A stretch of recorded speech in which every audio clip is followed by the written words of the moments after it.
आर्यन शालिनी के साथ जाकर कैफेटेरिया की लंबी टेबल पर बैठ गया, जहां उसका पूरा ट्रेनिंग बैच पहले से ही मौजूद था।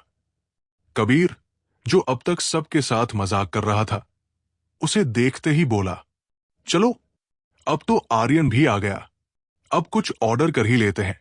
रितेश ने पेट पकड़ते हुए कहा। हाँ भाई, जल्दी करो, मेरे पेट में चूहे क्रिकेट खेल रहे हैं। सब हंस पड़े। वेटर आया और सबने अपनी अपनी पसंद की डिशेज और ड्रिंक्स ऑर्डर कर दी। माहौल हल्का और फ्रेंडली हो गया। तभी श्रेया, जो अब तक बस चुपचाप सबको देख रही थी, हल्की मुस्कान के साथ बोली, क्यों ना जब तक खाना बन रहा है हम ट्रूथ एंड डेयर खेले, ऐसे टाइम पास भी हो जाएगा और हम सब एक दूसरे को अच्छे से जान भी पाएंगे। ये कहते हुए उसकी आंखें कुछ सेकंड्स के लिए आर्यन पर टिकी रही। कबीर तुरंत बोला, आइडिया तो मस्त है, चलो खेलते हैं। बाकी सबने भी एक्साइटमेंट में हाँ कर दी और इस तरह शुरू हुआ उनका ट्रूथ एंड डेयर गेम। खेल की पहली बारी उसी पर गिरी जिसने सबसे पहले बहादुरी दिखाते हुए हामी भरी थी, यानी हमारी कहानी के जिम फ्रीक कबीर पर। शालिनी ने उसकी तरफ झुककर शरारत भरे अंदाज में पूछा, तो मिस्टर कबीर, क्या लोगे, ट्रूथ या dare?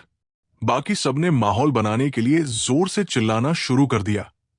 Dare, dare, dare. Kabir ने कुछ सेकंड के लिए हिचकिचाते हुए चारों तरफ देखा, लेकिन दोस्तों की चीयरिंग और निगाहों के दबाव में मुस्कुराया और बोला, ठीक है, मैं डेयर लूंगा। इतना सुनते ही माही की आंखों में शरारत चमक उठी। वो आगे झुककर बोली, ठीक है, कबीर को डेयर मैं दूंगी। सबने एक दूसरे की तरफ देखा और फिर हंसते हुए हामी भर दी। माही ने कैफेटेरिया में चारों तरफ नजर दौड़ाई और फिर शैतानी मुस्कान के साथ बोली, तुम्हें वो लड़की दिख रही है, रेड ड्रेस वाली, बीच वाली टेबल पर बैठी हुई? कबीर ने जैसे ही उस तरफ देखा, उसके चेहरे का रंग उड़ गया, दिल तेजी से धड़कने लगा और माथे पर पसीने की बूंदें चमक उठीं। माही ने बात को और ड्रामेटिक बनाते हुए कहा, तुम्हें अभी जाकर बिल्कुल शाहरुख खान स्टाइल में उस लड़की को प्रपोज करना होगा। टेबल पर कुछ पल के लिए सन्नाटा छा गया। ये सुनते ही कबीर के चेहरे का रंग उड़ गया। उसके गले में शब्द अटक गए और होंठ बस बेतरतीब हिलने लगे, जैसे अचानक उसकी आवाज साथ छोड़ गई हो। उसने कहा, यानी अभी? रितेश हंसते हंसते बोला, हाँ भाई, अभी। यही तो मजा है ट्रूथ एंड डेयर का। कबीर ने एक बार फिर उस लड़की को देखा, फिर अपने बैच के सभी दोस्तों की तरफ नजर दौड़ाई। एक गहरी सांस लेकर हिचकिचाते हुए वो धीरे धीरे उस टेबल की तरफ बढ़ा जहां लाल ड्रेस वाली लड़की बैठी थी। उसकी चाल इतनी धीमी थी कि रितेश अपनी हंसी रोक न पाया और जोर से बोला, अरे भाई, इसी स्पीड से गया तो प्रपोज करने तक लड़की की शादी भी हो जाएगी और 2 बच्चे भी। पूरा बैच हंसी में फट पड़ा। कबीर ने मन ही मन रितेश को गालियां दी और कदमों की रफ्तार तेज कर दी। लड़की के टेबल तक पहुंचकर कबीर ने अपने दोनों हाथ पूरी तरह फैलाए, हल्का सा आगे झुका और बिल्कुल शाहरुख स्टाइल में बोला, तुम, हाँ तुम, क्या तुम मेरी जिंदगी की सिमरन बनोगी? क्योंकि जब से तुम्हें देखा है, मेरी दुनिया भी डीडीएलजे की ट्रेन पर अटक गई है। कैफेटेरिया में बैठे लोग भी अब उसकी एक्टिंग का मजा लेने लगे। इतना ही नहीं, जिम फ्री कबीर को इस अंदाज में देखकर कई लोग अपने फोन निकालने लगे। लाल ड्रेस वाली लड़की ने उसे कुछ सेकंड तक देखा, फिर हल्की मुस्कान के साथ बोली, no thanks, I already have a boyfriend. उस एक लाइन ने कबीर की पूरी दुनिया हिला दी। ट्रेनिंग के पहले ही दिन पूरे कैफेटेरिया में उसकी किरकिरी हो चुकी थी।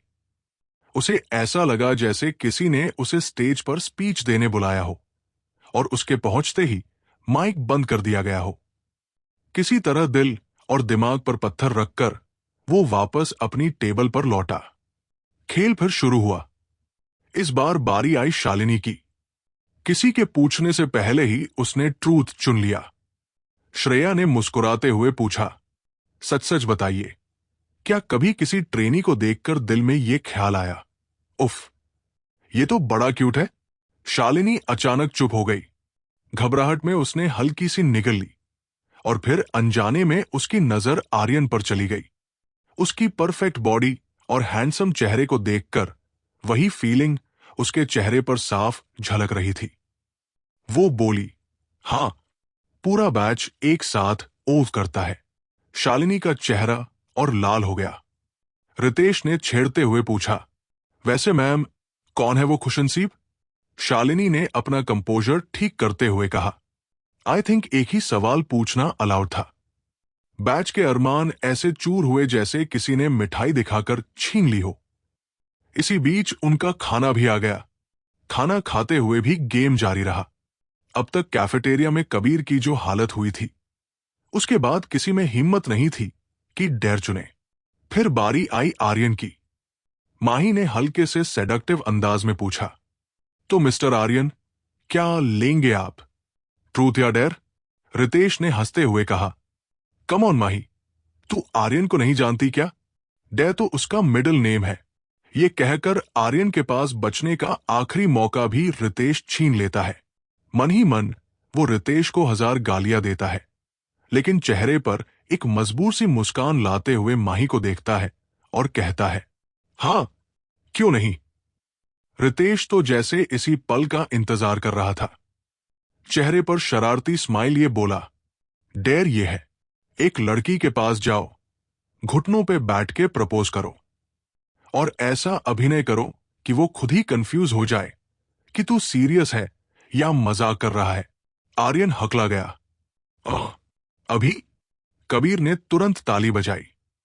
हां, ये हुई न बात। बाकी सब भी तालियां बजाकर चीयर करने लगे। आर्यन के पास अब कोई और रास्ता नहीं बचा था। उसने गहरी सांस ली और बोला, ओके, किसको प्रपोज करना है? अभी उसके मुंह से ये निकला ही था कि किस्मत ने जैसे पूरी सिचुएशन को ड्रामेटिक बना दिया। कैफेटेरिया का गेट खुला और अंदर कदम रखा उस लड़की ने। High waist black pants, tucked in satin shirt, कंधों तक खुले बाल। उसकी खूबसूरती को जैसे हर रोशनी हाईलाइट कर रही थी। उसके पीछे एक और लड़की थी, हाथ में लैपटॉप लिए, लेकिन किसी ने उस पर ध्यान नहीं दिया। पूरा कैफेटेरिया सिर्फ उसी एक लड़की पर अटक गया। कुछ पल के लिए तो आर्यन भी बस उसे देखता रह गया। दिल की धड़कनें तेज हो गई। रितेश ने तुरंत उसकी तरफ इशारा किया, वो हाई वेस्ट ब्लैक पैंट्स वाली, वही तेरे लिए परफेक्ट है। आर्यन के होंठ सूख गए, लेकिन उसने हिम्मत जुटाई और अपने कदम उस लड़की की तरफ बढ़ा दिए। हर कदम जैसे स्लो मोशन में चल रहा था। दिल की धड़कनें इतनी तेज हो चुकी थी कि उसे अपने कानों में ही सुनाई दे रही थी।